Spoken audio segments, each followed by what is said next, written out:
శ్రీ మహాగణేశాయ నమః. శ్రీ వాసుదేవాయ. వాల్మీకి రచించిన శ్రీమద్ రామాయణము కిష్కింధాకాండ 17వ సర్గ. శ్రీరాముడు తనను నేలగుల్చినందులకు వాలి ఆ ప్రభువును అధిక్షేపించుట. శ్రీరాముడు తన తీవ్రమైన బాణముతో కొట్టగా యుద్ధమునందు నిగ్గుదేలిన వాలి మొదలు నరికిన వృక్షము వలె నేల కొరిగెను. మేలి బంగారు ఆభరణములను ధరించిన వాలి త్రాళ్ళు విప్పివేసిన ఇంద్రధ్వజము వలె అవయములన్నీయును నేలకు తాకున్నట్లుగా పడిపోయెను. వానరులకు ప్రభువైన వాలి భూమిపై పడిపోవటంతో అతని రాజ్యము చంద్రుడు లేని ఆకాశము వలె కళదప్పెను. ఆ మహాత్ముడు నేలపై పడినప్పటికీ బలపరాక్రములు శోభ ప్రాణములు అతని దేహమును విడిచిపెట్టలేదు.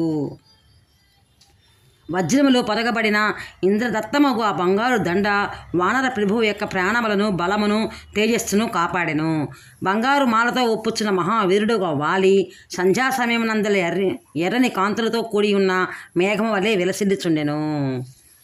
నేలపై పడి ఉన్న వాలి యొక్క శోభ, అతడు ధరించిన మాల, అతని దేహము, దానిపై నాటుకుని ఉన్న బాణము అను 3 రూపములుగా విరాజిల్లుచున్నది.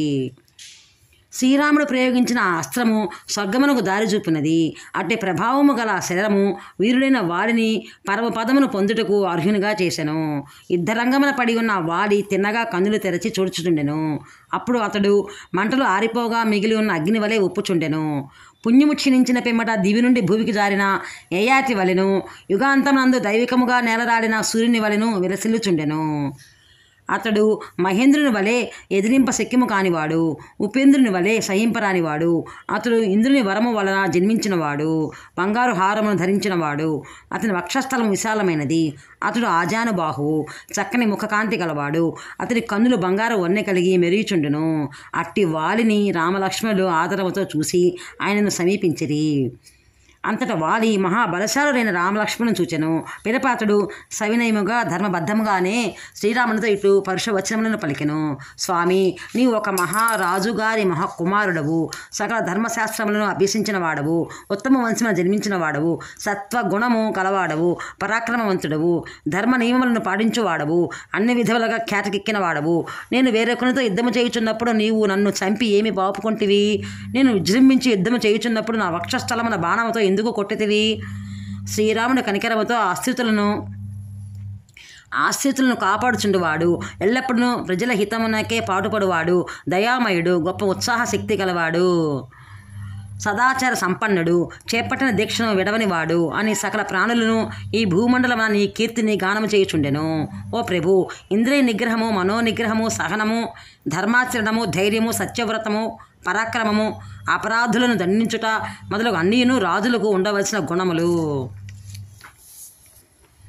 ప్రభు, ఆ ఉత్తమ గుణములన్నీ నీలో ఉన్నవనియు, అంతేకాక నీవు సద్వంశములకు చెందినవాడవనియు తలంచి నా భార్యకు తార అడ్డుపడినను వినక సుగ్రీవునితో యుద్ధమునకే వచ్చి తిని. ఇంతకుముందు నీ దర్శనం కాలేదు.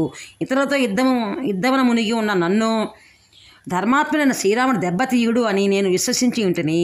కానీ నీ బుద్ధి దారి తప్పినదని, నీవు ధర్మమును ముసుగు కప్పుకొనిన అధర్మపరుడవని, నీ ఆచార వ్యవహారములు పాపముతో కూడి ఉండవని, గడ్డచే కప్పబడిన భావి వంటి వాడివని నేను ఎరుగను.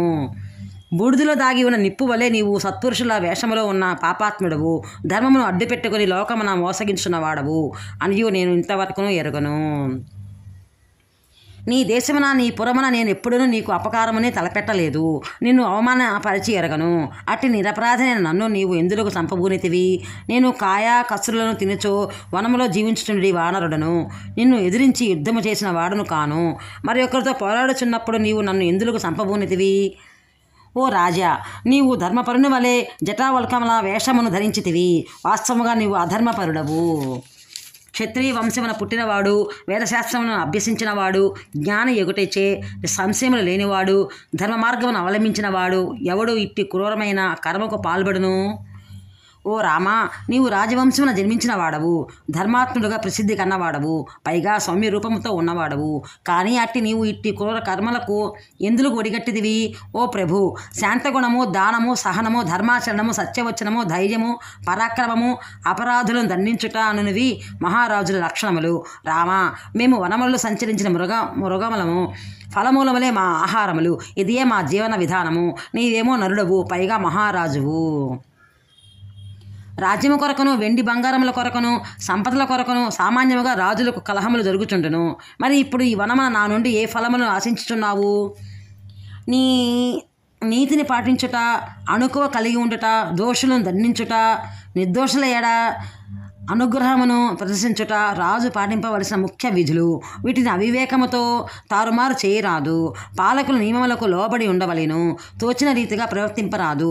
నీవు కామదాసుడవు, కోప స్వభావుడవు, చపలుడవు, నయ వినయాది రాజధర్మములను విచక్షణ రహితముగా నడుపువాడవు. యుక్తాయుక్తములను మరచి తోచిన రీతిగా ఇతరులను చంపిడవాడవు. ఓ నరేశ్వర, నీకు ధర్మమునందు ఆదరభావము లేదు. కార్యసాధనమునందు నీ బుద్ధి స్థిరమైనది కాదు. నీవు విశృంఖలముగా ప్రవర్తించువాడవు. కావున ఇంద్రియములకు వసుడవు. నిరపరాధనైన నన్ను నీ బాణములచే కొట్టితివి.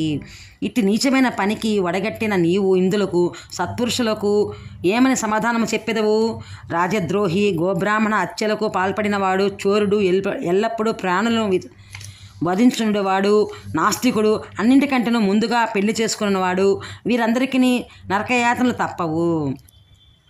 చాడీలు చెప్పేవాడు, లోభి, మిత్రద్రోహి, గురుద్రోహి మొదలగు వారు పాపాత్మల లోకములకు పోవుదురు. ఇందు ఏమాత్రం సందేహము లేదు. ఓ రఘువీర, సత్పురుషులకు జింక చర్మము ఆసనాదులకు ఉపయోగపడును. నా చర్మం అందులకు పనికిరాదు. చమరీ మృగములు కేశములు చామరములుగా దైవ సేవలకు ఉపయోగపడును. నా రోమములు అందులకు అనర్హములు.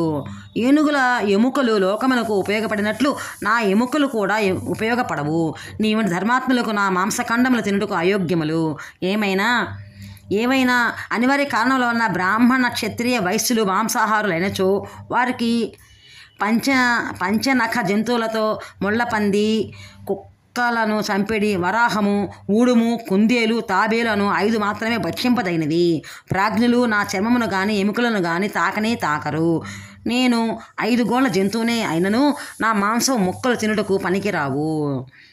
ముందు చూపు గల తార నా హితమును కోరుచో సత్యమును పలికినది. కానీ ఆమె మాటలు కాదని నా మూర్ఖత్వముచే ఆయువు మూడి నేను ఇటు యుద్ధమునకు వచ్చి తిని.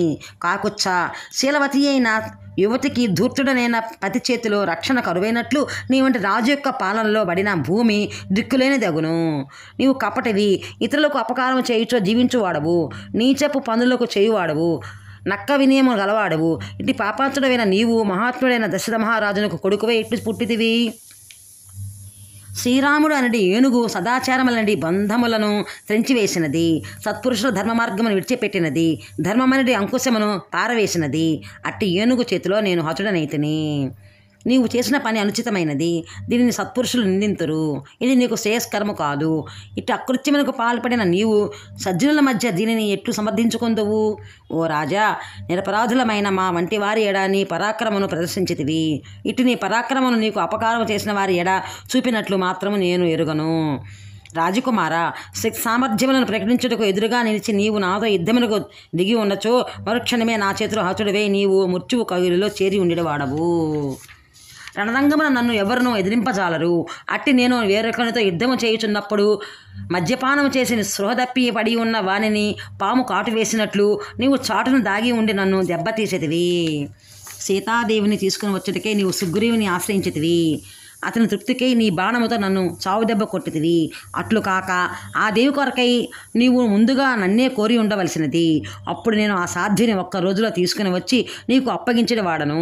అంతేకాదు, రావణుని యుద్ధమున చావగొట్టి బంధించి అతనిని నీ ముందు ఉంచినవాడను. రావణుడు సీతాదేవిని సముద్ర జన్మలలో కానీ పాతాళ లోకమున కానీ లేక మరి ఎక్కడ దాచి ఉంచినను నీ ఆజ్ఞ అయినచో మధుకైటభములు పాతాళమున దాచిన శ్వేతాశ్వ తరీ రూపమున ఉన్న వేదములను హైగ్రీవుడు తీసుకుని వచ్చినట్లుగా ఆ సాధ్యుని తీసుకుని వచ్చి ఉండేవాడను. నేను మరణించిన పిమ్మట సుగ్రీవుడు కిష్కింధకు రాజు ఒకటి యుక్తమే కానీ యుద్ధమున నీవు నన్ను చంపిన తీరు మాత్రము పూర్తిగా అనుచితము. లోకమునందరి ప్రాణులు ఎప్పుడో ఒకప్పుడు మరణింపవలసినదే. ఇది సహజము, అనివార్యము. కావున నా మృతికే నేను దుఃఖించటలేదు. కానీ ఈ విధముగా నన్ను చంపుట ఉచితమని భావించినచో నీవు బావుగా ఆలోచించి నాకు ప్రత్యుత్తరం ఇమ్ము. మిక్కిలి ప్రజ్ఞావంతుడైన వాలి రాముని బాణపు దెబ్బకు గాయపడిన వాడే ఇట్లు పలికిన పిమ్మట నోరు ఎండిపోయి సూర్యకాంతులతో వెలుగొందుచున్న శ్రీరాముని వైపు చుచ్చుతూ మిన్నకుండెను. వాల్మీకి మహర్షి విరచితమే ఆదికావ్యమైన శ్రీమద్ రామాయణం నందలి కిష్కింధాకాండనందు 17వ సర్గ సంపూర్ణము. ధన్యవాదములు. జై శ్రీరామ్.